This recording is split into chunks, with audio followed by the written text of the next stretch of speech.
Doctor Raj ಸಾಧನ ಪ್ರಶಸ್ತಿ ಪುರಸ್ಕೃತರಿಗೆ ಸನ್ಮಾನ ಸಮಾರಂಭ. ಏನು ಅವ್ರು ಮಾತಾಡಿದ್ರೆ ನಾನು ಸಾಧಾರಣಕ್ಕಾಗಿದೆಯೇ ಮಾತಾಡಲಿಕ್ಕೆ ಸಾಧ್ಯ ಆಗಲ್ಲ. ಹಾಗಾಗಿ ನಾನು ಕಂಡುಕೊಂಡ ಕೆಲವು ವಿಷಯಗಳನ್ನು ಪ್ರಸ್ತಾವ ಮಾಡ್ತೇನೆ. ನಮ್ಮ ಸೋದರಿ ಲತಾಮೋಹನ್ ರಾಜ್ಯ ಪರಿಷತ್ತಿನ ಗೌರವ ಕಾರ್ಯದರ್ಶಿಗಳು ದಂಪತಿಗಳು ಬಂದಿದ್ದಾರೆ. ಅವರಿಗೆ ನಾನು ಸ್ವಾಗತ. ರಾಜಗೋಪಾಲಾಚಾರ್ಯರು ಅಭಿವೃದ್ಧಿ ಭವನವನ್ನು ವಾಸ ಮಾಡಿದ್ದಾರೆ. ಆದಾಯ ಸಹ ಇಲ್ಲಿ ಅದೇ ಬರೆಯುತ್ತಿದ್ದಾರೆ. ವಸಂತ್ ಕುಮಾರ್ ಅವರು ಬಹುಶಃ ದೇಶ ಕಂಡಂತ ಅಭಿವೃದ್ಧಿ ಒಬ್ಬ ಚಿಂತಕ ಮತ್ತು ಸಂಶೋಧಕ, ರೈತನ ಬಾಳನ್ನು ಹಸನ ಮಾಡಿದಂತಹ ಮಹಾವ್ಯಕ್ತಿ. ನಾವು ಅವರನ್ನು ಪರಿಚಯ ಮಾಡಲಿಕ್ಕೆ ಆಗಲಿಲ್ಲ. ಈ ದೇಶದ ದುರಂತ ಅಂತ ಅವ್ರು ಯಾವಾಗ ಮಾತಾಡ್ತಾ ಇರ್ತಾರೆ, ಮನುಷ್ಯ ಸತ್ತ ಮೇಲೆ ಮಣ್ಣಿಗೆ, ಮಣ್ಣು ಸತ್ತ ನಂತರ ನೀವೇನು ಮಾಡ್ತಿದ್ದೀವಿ? ನಾವು ಮಣ್ಣನ್ನು ಸಾಯಿಸ್ತೇವೆ, ಮನುಷ್ಯರನ್ನು ಸಾಯಿಸ್ತೇವೆ. ಹಾಗಾಗಿ ಅವರ ಸಂದೇಶ, ಆದೇಶ ಮತ್ತು ಅವರು ಏನು ಸಾಧನೆ ಮಾಡಿದ್ದಾರೆ ಸಂಶೋಧನೆ, ಅದು ವಿಶ್ವಕ್ಕೆ ತಿಳಿಸುವ ಕೆಲಸವನ್ನು ಮಾಡ್ತಾ ಇದ್ದಾರೆ. ರಾಜ್ಯ ಸರ್ಕಾರ, ಕೇಂದ್ರ ಸರ್ಕಾರ ಇಂಥ ವಿಶಿಷ್ಟವಾದ ಸೇವೆಗೆ ಹೆಚ್ಚು ಪ್ರೋತ್ಸಾಹವನ್ನು ಕೊಡಬೇಕಂತ ಅನಿವಾರ್ಯತೆ ಇದೆ ಅಂತ ನಾನು ಅನ್ಕೊಂಡಿದ್ದೀನಿ. ಅದಾಗ್ತಾ ಇಲ್ಲ. ನಾವೇನಾದರೂ ಪ್ರಯತ್ನ ಮಾಡಿ ಸರ್ಕಾರ ಕಣ್ತೆರೆಯುವಂಥ ಕೆಲಸವನ್ನು ಮಾಡಬೇಕಂತ ಸಂದರ್ಭದಲ್ಲಿ ಸತೀಶ್ ಚಂದ್ರ ಅವರು ಅಪರೂಪದ ವಾಕ್ಯ. ರಾಜನವರ ಬಗ್ಗೆ, ಅವರ ಬದುಕು, ದಾರಿ, ಅವರ ಸಲ್ಲಿಸಿದ ಹಾದಿ, ಕಂಡುಕೊಂಡ ಸತ್ಯಗಳನ್ನು ಬರೆಯುವುದರ ಮೂಲಕ ಡಾಕ್ಟರೇಟ್ ಪ್ರಶಸ್ತಿ ಪಡೆದಿದ್ದಾರೆ. ನಾನು 2009ರಲ್ಲಿ ಅವರ ಊರಿನಲ್ಲಿ ಪ್ರಿಯಾಪಟ್ಟಣದಲ್ಲಿ ಜಿಲ್ಲಾ ಸಾಹಿತ್ಯ ಸಮ್ಮೇಳನವನ್ನು ಮಾಡಿದೆ. ನಾನು ಮಾಡಿದ್ದಲ್ಲ, ಅವರು ಮಾಡಿದ್ರು. ನನಗೆ ರಾಜ್ಯ ಮಟ್ಟದಲ್ಲಿ ರಾಜ್ಯ ಸಾಹಿತ್ಯ ಸಮ್ಮೇಳನ ಮಾಡೋದಕ್ಕೆಲ್ಲ ಮಾಡಿದ್ದೀನಿ ಅಂತೇಳಿ ನನಗೆ ಸಾಹಿತ್ಯ ಸಮ್ಮೇಳನದಲ್ಲಿ ಸನ್ಮಾನವನ್ನು ಮಾಡಿದೆ. ಇದೆಲ್ಲ ಕಾರ್ಯಕ್ರಮಗಳು ಇರಲ್ಲ. ಚಪ್ಪಾಳೆ ಹೊಡಿದೆ. ಹಾಗೆ ಗೆಳೆಯರಾದಂಥ ರಂಗ ಪಾಟೀಲ್ ಮಾತಾಡಿದ್ದಾರೆ. ಮನೆಯವರು ಯಾವಾಗ ಹೇಳ್ತಾರೆ, ಅವ್ರು ಏನು ಓದಿದ್ದಾರೆ ಅಂತ ಅವ್ರು ಕಂಡು ಹಿಡಿಲಿಕ್ಕೆ ಆಗುದಿಲ್ಲ. ನಾನು ಯಾವುದೇ ವಿಷಯ ಕೊಡಿ 12 ಗಂಟೆ ರಾತ್ರಿಗೆ ಆ ವಿಷಯದ ಬಗ್ಗೆ ಯಾವುದೇ ವಿಷಯ ಸುಮಾರು 1 ಗಂಟೆಗಳ ಕಾಲ ತಳಸ್ಕರಿಸಿ ಅಧ್ಯಯನವನ್ನು ಮಾಡಿದ ರೀತಿಯಲ್ಲಿ ಅವರು ಮಾತನಾಡ್ತಾರೆ. ಯಾಕೆ ಆ ಶಕ್ತಿಗಳು ಬಂದಿದೆ ಅಂತ ನಾನು ತಿಳ್ಕೊಳ್ಬೇಕಾಗಿದೆ. ನಾವು ಸ್ವಲ್ಪ ನೀವೆಲ್ಲ ಸಂಶೋಧನೆ ಮಾಡಬೇಕಾಗಿದೆ. ಅವರು ಈಗಾಗಲೇ ಮಾತನಾಡಿದ್ದಾರೆ. ಹಾಗೆ ರಂಗಣ್ಣವರು ಯಾರು ಹೊಡ್ಸ್ಕೊಳ್ತಾ ಇದ್ದಾರೆ, ಹೊಡ್ಕೊಳ್ಳೋದೇ ಕೆಲಸ. ಪಾಪ ನಿತ್ಯ ನಿರಂತರವಾಗಿ 4-5 ಸಂಸ್ಥೆಗಳನ್ನು ಕಟ್ಕೊಂಡು ಒಂದು ಪತ್ರಿಕೆಯನ್ನು ಕೊಟ್ಕೊಂಡು ಬೇಸರ ಮಾಡಿಕೊಂಡೆ ಇದು ದೇವರು ಕೊಟ್ಟು ವರ ತಿಳ್ಕೊಂಡು ಸೇವೆಯನ್ನು ಬರ್ತಾ ಇದ್ದಾರೆ. ಅವರಿಗೆ ನಾನು ವಿಶೇಷವಾಗಿ ಬೆಂಗಳೂರಿನ ಹೇಳ್ತೇನೆ. ಸುದ್ದಿ ಮಾಧ್ಯಮದ ಕವಿಗಳು ಹೆಸರಿಸುವಂಥ ಕವಿಗೋಷ್ಠಿಯಲ್ಲಿ ಭಾಗವಹಿಸಿದಂಥ ಅಮೃತ ಕವಿಗಳನ್ನು ಕವಿಗಳಿದ್ದಾರೆ. ಹಿರಿಯ ಚೇತನಗಳು ಸೇರಿದಂತೆ ಯಾರು ಊಟಕ್ಕೆ ಲಾಬಿಯನ್ನು ಬಂದರೆ ಇನ್ನು ನಮ್ಮ ಊಟ ಆಗಿದೆ ಅನ್ನೋ ರೀತಿಯಲ್ಲಿ ಕೊಟ್ಕೊಂಡಿದ್ದೀನಿ. ನಾನು 1 ಗಂಟೆ 1:30ಕ್ಕೆ ಮಾತಾಡ್ತೀನಿ.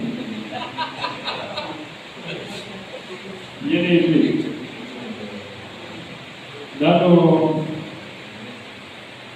ಬಂಗಾರದ ಮನುಷ್ಯ ಚಲನಚಿತ್ರವನ್ನು ಅದರ ಇಡೀ ಚಿತ್ರೀಕರಣವನ್ನು ನೋಡಿ ಬಂದ 1970ರಲ್ಲಿ ನಾನು ಕಾಲೇಜು ವಿದ್ಯಾರ್ಥಿ ಚಿಕ್ಕಮಗಳೂರಿನಲ್ಲಿ. ಕಾಲೇಜು ಎದುರಿನ ಬಯಲಿನಲ್ಲಿ ಬಂಗಾರದ ಮನುಷ್ಯದ ಉಳುವ ಕಮ್ಯುನಿಟಿ ಅದು ಏನಕ್ಕೂ ಬೆಟ್ಟ, ಅದು ಉಳಲಿಕ್ಕೆ ಸಾಧ್ಯ ಆಗ್ತಿರಲಿಲ್ಲ. ಈ ರಾಜ್ಕುಮಾರ್ ಮುಗಿದ ನಂತರ 3 ಕೋಟಿ ರೂಪಾಯಿ ವಾಪಸ್. ಈಗ ಬಂಗಾರದ ಮನೆಯನ್ನು ಬೆಳೀತಾರೆ. ಇದೆಲ್ಲ ಹೇಳ್ತಾರೆ, ಕಾರುಗಳ ಕೈಗುಣ ಇವೆಲ್ಲ ಇಂಪೋರ್ಟ್ ಮಾಡ್ತಾರೆ. ಯಾರು ರಾಜ್ಕುಮಾರ್ ಸಾಲಿನವರು ಆ ಜಾಗದಲ್ಲಿ ಯಾರು ಹೋಗ್ತಾರೆ ಪ್ರಶಾಂತ ರೀತಿ ಇತ್ತು. ಈಗ ಹೋಗಿ ನೋಡಬೇಕು ಬಂಗಾರ ಇದು ಬಂಗಾರದ ಒಂದು ವಿಶಿಷ್ಟ ಶಕ್ತಿ. ಸುಮಾರು 3 ತಿಂಗಳ ಕಾಲ ನಾವು ಕಾಲೇಜಿಗೆ ಬಿಟ್ಟು ನಾನು ಕಾಲೇಜ್ ನಾಯಕನಾಗಿದ್ದೆ. ಎಲ್ಲ ವಿದ್ಯಾರ್ಥಿಗಳನ್ನ ಶೂಟಿಂಗ್ ಕರ್ಕೊಂಡು ಹೋಗ್ತಾ ಇದ್ದೆ. 1 ತಿಂಗಳಿಗೆಲ್ಲ ನೋಡಿ ನಂತರ ನೀವೇನಾಗಿದ್ದೀರಿ ಅಂತ ಕೇಳಿದ್ರು. ನಾನು ಇವಾಗ ಲೀಡರ್ ಆಗಿದ್ದೀನಿ, ಎಲೆಕ್ಷನ್ ಗೆದ್ದಿದ್ದೀನಿ ಅಂತ ಹೇಳಿ. ತುಂಬ ತಪ್ಪು ಮಾಡ್ತಾ ಇದ್ದೀರಿ ಗೊತ್ತಾಗುತ್ತೆ, ಮಾಡಬಾರ್ದು, ನೀವು ನಾಯಕರಾಗಿ ಆ ಗುಣಗಳನ್ನು ಅಳವಡಿಸ್ಕೊಳ್ಬೇಕು. ನಾಳೆ ಇಂದ ನೀವು ಶೂಟಿಂಗ್ ನೋಡ್ಬಿಟ್ಟು ಬರಬೇಡಿ, ನೀವು ಬಂದರೆ ನಾನು ಶೂಟಿಂಗ್ ನಿಲ್ಲಿಸ್ಬಿಡ್ತೀನಿ ಅಂತ. ಯಾಕೆ ಬರಬೇಕು, ನೀವು ನೋಡಿ ನಮಗೆ ಕಾಣೋದು ಇಷ್ಟ ಇಲ್ವಾ ಅಂತ ಎಲ್ಲ ಕಾಣಿ. ನಾನು ವಸಂತ ವಿಹಾರ ಅಂತ ಒಂದು ಲಾಡ್ಜ್ ಅಲ್ಲಿ ಉಳ್ಕೊಂಡಿದ್ದೆ. ಸಂಜೆ 6 ಗಂಟೆ ಮೇಲೆ ರಾತ್ರಿ 12 ಗಂಟೆಗೆ ಹತ್ತಬೇಕಂತ ನಮ್ಮ ಜೊತೆಗೆ. ಈ ತರಗತಿ ನಡೆಯುವ ಸಂದರ್ಭದಲ್ಲಿ ನೀವು ಬಂದು ನಿಮ್ಮ ಜೀವನವನ್ನು ಹಾಳು ಮಾಡ್ಕೊಳ್ಳೋದ ಅಂದರೆ ಈ 100 ಜನ ವಿದ್ಯಾರ್ಥಿಗಳ ಬಗ್ಗೆ ಹಾಳು ಮಾಡ್ತಾ ಇದ್ದೀವಿ, ನ್ಯಾಯ ಮಾಡ್ತೀವಿ.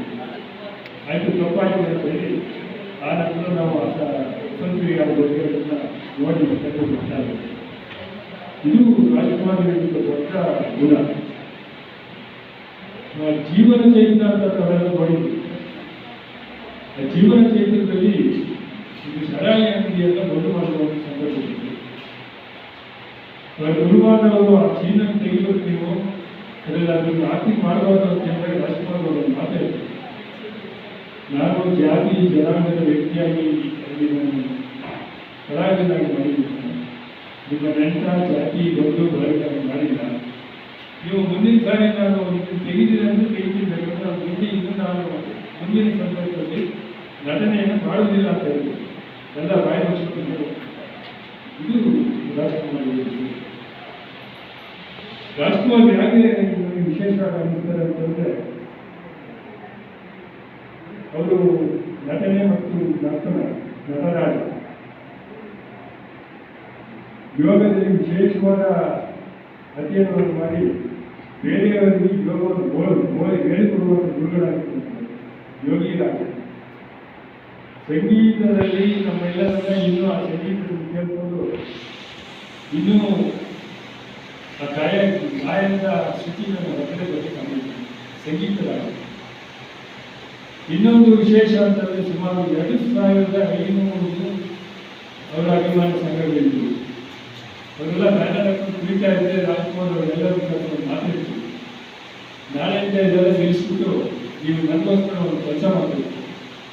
ನಿಮ್ಮ ಸುತ್ತಮುತ್ತ ಯಾರು ಕಣ್ಣಿಲ್ಲ, ಕಣ್ಣು ಕಾಣಿಸ್ತಾ ಇಲ್ಲ, ಕಣ್ಣು ಕಾಣದಿದ್ರು, ಕಣ್ಣಿನ ದೋಷ ಇದ್ರು, ಅವ್ರನ್ನೆಲ್ಲ ಹುಡುಕಿ ಎತ್ತಿ ಕಣ್ಣು ಕೊಡುವಂಥ ಕೆಲಸವನ್ನು ನಾಳೆ ಮಾಡಿ ಈ ನನ್ನ ಬಂದು ಇದನ್ನೆಲ್ಲ ಉಚ್ಚಿಡಿಸ್ಬೇಡಿ, ನಿಮಗೆ ಬೇಕಾಗಿಲ್ಲ ಅಂತ ನಿಮ್ಗೆ ಅನಿಸುತ್ತೆ. ನಿಮ್ಗೆ ಗೊತ್ತಿರಬೇಕು, ಈ ಸರ್ಕಾರ ಮಾಡುವ ಕೆಲಸವನ್ನು ಆ 2500 ಅಭಿಮಾನಿ ಸಂಘಟನೆ ನಿತ್ಯ ನಿರಂತರವಾಗಿ ನೀವು ಕಣ್ಣು ಕೊಡುವಂಥ ಕೆಲಸವನ್ನು ಅಭಿಮಾನಿ ಸಂಘಟನೆ ಮಾಡ್ತಾರೆ.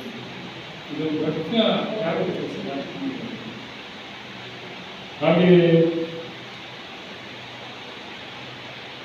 ವಿಶ್ವ ದಾಖಲೆ ಏನು ಅಂತಂದರೆ ಇಡೀ ವಿಶ್ವದಲ್ಲಿ ಒಂದು ಕುಟುಂಬದ 5 ಜನಕ್ಕೆ 5 ವಿಶ್ವವಿದ್ಯಾಲಯಗಳು ದಾಖಲೆ ಕೊಟ್ಟಿವೆ. ಸುಮ್ಮನೆ ಗೊತ್ತಿಲ್ಲ, ಪಾರ್ವತಮ್ಮನವರು ಚಿತ್ರಗಳ ಕೊಟ್ಟಿದ್ದಾರೆ. ಒಬ್ಬ ಹೆಣ್ಣು ಮಗಳಾಗಿ ನಿರ್ಮಾಣ ಶಕ್ತಿಯನ್ನು ತೋರಿಸಿದ್ದಾರೆ. ಪುನೀತ್ ರಾಜ್ಕುಮಾರ್ ಸೇರಿದಾಗಿ ಎಲ್ಲರಿಗೂ ಬೇರೆ ಬೇರೆ ವಿಶ್ವವಿದ್ಯಾಲಯಗಳು ದಾಖಲೆ ಕೊಟ್ಟಿದ್ದಾರೆ. 3ನೇ ಕ್ಲಾಸ್ ಓದಂತ ಮೊದಲ ಬಾರಿಗೆ ದಾಖಲೆ ಸಿಕ್ಕಿದ್ದು ರಾಜ್ಕುಮಾರ್. ಇನ್ನೊಂದು ಅವರು ಹೆಮ್ಮೆ ಅಂತಂದರೆ ಬಂಗಾಳದ ಮುಖ್ಯಮಂತ್ರಿಗಳಿದ್ದಾಗ ಕರ್ನಾಟಕದಲ್ಲಿ ತಗೊಂಡ್ಕೊಡ್ತಾರೆ ಯಾರಿಗೆ, ರಾಜ್ಕುಮಾರ್. ಇನ್ನೇನು 8 ದಿವಸ ಇರುತ್ತೆ, ರಾಜ್ಕುಮಾರ್ ಹೋಗ್ಬೇಕು. ರಾಜ್ಕುಮಾರ್ ಕೇಳ್ತಾರೆ, ಈ ಹಿರಿಯ ಸಾಹಿತ್ಯ ಚೇತನ ಇದೆಯಲ್ಲ, ಕುವೆಂಪುರವರಿಂದ ಕರ್ನಾಟಕಕ್ಕೆ ಕೊಟ್ಟಿರಲಿಲ್ಲ ಅಂತ ಹೇಳ್ತಾರೆ. ಅದನ್ನು ನಿಲ್ಲಿಸ್ಬಿಡಿ, ಈಗ ನಮಗೆ ಬೇಡ, ಮುಂದಿನ ಸಾರಿ ನನಗೂ ಒಟ್ಟಿಗೆ ಚಪ್ಪಲಿ ನಾನೇ ಆಗಿದ್ದರೆ ಆಮೇಲೆ ಕೊಡಲೇ ಆಗುತ್ತೆ ನನಗೆ ಬಂದು. ಇದು ರಾಜ್ಕುಮಾರ್ ದೊಡ್ಡ ಶಕ್ತಿ. ಹಾಗೆ ಇನ್ನೂ ವಿಷಯಗಳು ಹೆಚ್ಚು ಇನ್ನೂ ನಾನು ದೊಡ್ಡ ಮಾಡಿ ಹೋಗೋದಿಲ್ಲ. ರಾಜ್ಕುಮಾರ್ ಅವರು ಸತ್ಯ ಇಲ್ಲ, ಸಾಯೋದು ಇಲ್ಲ. ಅವರ ಚಲನಚಿತ್ರಗಳು, ಹಾಡುಗಳು, ಒಂದು ಸಂದೇಶಗಳು ನಿಜವಾಗ್ಲೂ ನಮಗೆ ಕಾಪಾಡ್ತಾ ಇದ್ದಾರೆ, ಮಾರ್ಗದರ್ಶನ ನೀಡುತ್ತಾರೆ ಅಂತ ಹೇಳ್ತಾರೆ. ಈ ಒಂದು ಸಂದರ್ಭದಲ್ಲಿ ನನಗೆ ಅಧ್ಯಕ್ಷತೆ ನೋಡಿ ಇನ್ನೊಂದು ಅಧ್ಯಕ್ಷತೆ ವಹಿಸ್ತಾರೆ. ಇದು ನನ್ನ ಸೌಭಾಗ್ಯವೋ ಅಥವಾ ಶಾಪೋ ಅಂತ ಗೊತ್ತಿಲ್ಲ, ಸೌಭಾಗ್ಯ ಅಂತ ಅನ್ಕೋತೀನಿ. ಯಾಕೆಂತಂದ್ರೆ ಇಂಥ ದೊಡ್ಡ ದೊಡ್ಡ ತಿಳುವಳಿಕೆಗಳ ಬಗ್ಗೆ ಕೇಳಿಸ್ಕೊಂಡು ನಾನು ಜೊತೆ ಹಂಚ್ಕೊಳ್ಳೋದಕ್ಕೆ ಇಷ್ಟಪಡ್ತೀನಿ. ಬಹುಶಃ ಇಲ್ಲಿ ನೆರೆದಿರೋರು ಎಲ್ಲರಿಗೂ ಅಷ್ಟೇ, ನನಗೂ ಸೇರಿದಂತೆ ರಾಜ್ಕುಮಾರ್ ಯಾವಾಗ ಪರಿಚಯ ಆದ್ರು ಅಂತ ಅನ್ನೋದು ಎಕ್ಸಾಕ್ಟ್ ಇಯರ್ ಯಾವುದೋ ಒಂದು ಫಿಲಮ್ ಅಂತ ಅಂದ್ಬಿಟ್ಟು ನೆನಪಿಸ್ಕೊಂಡ್ರೆ ನೆನಪಾಗೋದೇ ಇಲ್ಲ. ಯಾಕಂದ್ರೆ ನಮ್ಮ ಮನೆಯಲ್ಲಿ ನಮ್ಮ ತಂದೆ ರಾಜ್ಕುಮಾರ್ ಅವರ ದೊಡ್ಡ ಅಭಿಮಾನಿ. ಅವ್ರನ್ನ ಈಗ್ಲೂ ಅಣ್ಣ ಅವರು ಅಂತಾನೆ ಹೇಳೋದು. ನನಗೆ ಚೆನ್ನಾಗಿ ನೆನಪಿದೆ. ಅವ್ರದ್ದು ಆಕಸ್ಮಿಕ ಮತ್ತೆ ಜೀವನ ಚೈತ್ರ ಎಲ್ಲ ತುಂಬಾ ಗ್ಯಾಪ್ ಆದ್ಮೇಲೆ ಬಂದಂತಹ ಚಿತ್ರಗಳು. ಆ ಚಿತ್ರಗಳಿಗೆ ಹೋಗುವಾಗ ನಮ್ಮ ತಂದೆ ಎಷ್ಟು ಎಕ್ಸೈಟ್ ಆಗಿದ್ರು ಅಂತಂದ್ರೆ, ಎಷ್ಟು ವರ್ಷ ಆದ್ಮೇಲೆ ಈಗ ಮತ್ತೆ ಅಣ್ಣವ್ರನ್ನ ಸ್ಕ್ರೀನ್ ಮೇಲೆ ನೋಡ್ತೀರಮ್ಮ, ಎಷ್ಟು ವರ್ಷ ಆದ್ಮೇಲೆ ಈಗ ಫಿಲಂ ಶುರುವಾಗ ಅರ್ಧ ಗಂಟೆ ಮುಂಚೆನೆ ನಾವು ಥಿಯೇಟ್ರಿಗೆ ಹೋಗಿದ್ವಿ.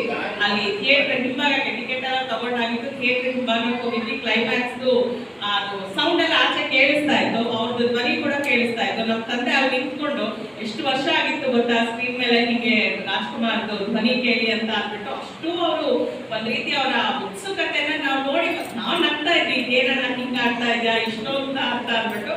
ಬಟ್ ಆ ಉತ್ಸುಕತೆ ಏನಿದೆ ಬಹುಶಃ ಎಲ್ಲರಿಗೂ ಆ ಕಾಲದವರಿಗೆ ಇತ್ತು. ಮತ್ತೆ ಈಗಲೂ ಕೂಡ ಅದೊಂದು ಪ್ರೀತಿ ನಮ್ಮೆಲ್ಲರಿಗೂ ಡಾಕ್ಟರ್ ರಾಜ್ ಮೇಲೆ ಇದೆ ಅಂತ ಅಂದ್ರೆ ಅದು ನಿಜವಾಗ್ಲೂ ಸುಳ್ಳಲ್ಲ. ಯಾಕಂದ್ರೆ ಈಗ ಸರ್ ಹೇಳಿದ ಹಾಗೆ 3 ವರ್ಷಕ್ಕೆ ಅವರ ಏನು ಶತಮಾನೋತ್ಸವವನ್ನ ನಾವು ಆಚರಿಸ್ತೀವಿ.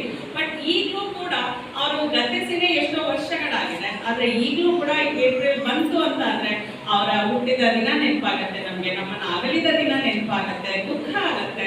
ಸೊ ಅದರಲ್ಲೇ ಗೊತ್ತಾಗತ್ತೆ ರಾಜ್ಕುಮಾರ್ ಅವರು ನಮ್ಗೆ, ನಮ್ಮ ಕನ್ನಡಕ್ಕೆ, ನಮ್ಮ ಕನ್ನಡ ಸಂಸ್ಕೃತಿಗೆ ಎಷ್ಟು ಮುಖ್ಯರು, ಎಷ್ಟು ಪ್ರಮುಖರು ಅಂತ ಅಂದ್ಬಿಟ್ಟು.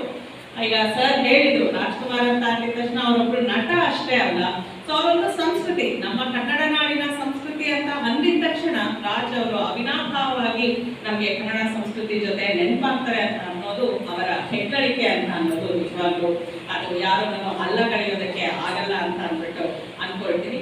ಸೊ ಈಗ ತಾನೇ ಒಂದಷ್ಟು ವಿವಾದಗಳೆಲ್ಲ ಆಗಿದೆ, ಅದ್ರ ಬಗ್ಗೆ ನೀವು ಎಲ್ಲ ಓದಿರ್ತೀರಿ, ಕೇಳಿರ್ತೀರಿ, ಗೊತ್ತು.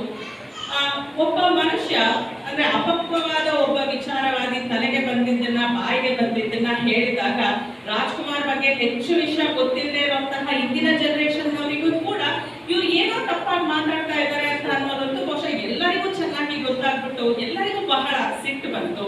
ಮತ್ತೆ ಸಾಕಷ್ಟು ಅವರಿಗೆ ಉತ್ತರವಾಗಿ ಸಾಕಷ್ಟು ಜನ, ಒಂದು ವಿಶೇಷ ಏನು ಅಂತಂದ್ರೆ ಅವರ ಕುಟುಂಬದವ್ರು ಯಾರು ಮಾತಾಡ್ಲಿಲ್ಲ, ಆದ್ರೆ ಅವರ ಅಭಿಮಾನಿಗಳೆಲ್ಲಾನು ರಾಜ್ ಅವರ ಪರವಾಗಿ ಮಾತಾಡಿದ್ರು.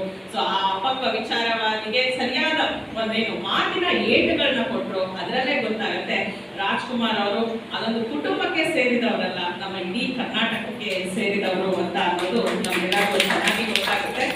ಮತ್ತೆ ರಾಜ್ಕುಮಾರ್ ಅವರ ಬಗ್ಗೆ ವಿವರಗಳನ್ನ ನಾನೀಗ ಹೇಳ್ಬೇಕು, ವಿಚಾರಗಳನ್ನ ಹೇಳ್ಬೇಕು ಅಂತ ಅಂದ್ರೆ ಅದೇನು ನಿಜವಾಗ್ಲೂ ಯಾರಿಗೂ ಅವಶ್ಯಕತೆ ಇಲ್ಲ ಅಂತ ಅನ್ಕೊಳ್ತೀನಿ. ಯಾಕಂದ್ರೆ ಸರ್ ವೇದಿಕೆ ಮೇಲೆ ಈಗಾಗಲೇ ಎಲ್ಲರೂ ಮಾತಾಡಿದರೆ, ಜೊತೆಗೆ ನಮ್ಮೆಲ್ಲರಿಗೂ ಅದೆಲ್ಲ ವಿಚಾರಗಳು ತುಂಬಾ ಚೆನ್ನಾಗಿದೆ, ಗೊತ್ತಿದೆ. ಆದ್ರೆ ನಾನು ಹೇಳಿದ್ನಲ್ಲ, ಅಂದ್ರೆ ಇನ್ವಾಲಂಟರಿ ಆಗಿ ನಮ್ಮೆಲ್ಲರಿಗೂ ರಾಜ್ಕುಮಾರ್ ಅವ್ರ ಬಗ್ಗೆ ಎಲ್ಲ ಗೊತ್ತು, ಅಷ್ಟು ಪ್ರೀತಿ ನಮ್ಗೆ ಅವ್ರಂತ ಅಂದ್ರೆ. ಅಂದ್ರೆ ಒಬ್ಬ ನಟ ಹೇಗಿರ್ಬೇಕು, ಒಂದು ಮಾಧ್ಯಮದ ಒಬ್ಬ ಪ್ರತಿನಿಧಿ ಹೇಗಿರ್ಬೇಕು, ಒಂದು ಸಾರ್ವಜನಿಕ ಜೀವನದಲ್ಲಿ ಒಬ್ಬ ವ್ಯಕ್ತಿ ಹೇಗಿರ್ಬೇಕು ಅಂತ ಅನ್ನೋದನ್ನ ತುಂಬಾ ಚೆನ್ನಾಗಿ ತೋರಿಸ್ಕೊಟ್ಟವರು ಡಾಕ್ಟರ್ ರಾಜ್ ಅವರು. ಈಗ ಹೇಳಿದ್ರು ಅವರ ಚಿತ್ರಗಳಲ್ಲಿ ಯಾವುದೇ ಒಂದು ಮದ್ಯಪಾನದ ದೃಶ್ಯ ಇರೋದಿಲ್ಲ, ಧೂಮಪಾನದ ದೃಶ್ಯ ಇರೋದಿಲ್ಲ ಅಂತ ಅಂದ್ಬಿಟ್ಟು ಹೇಳಿದ್ರು. ಅದ್ರ ಜೊತೆಗೆ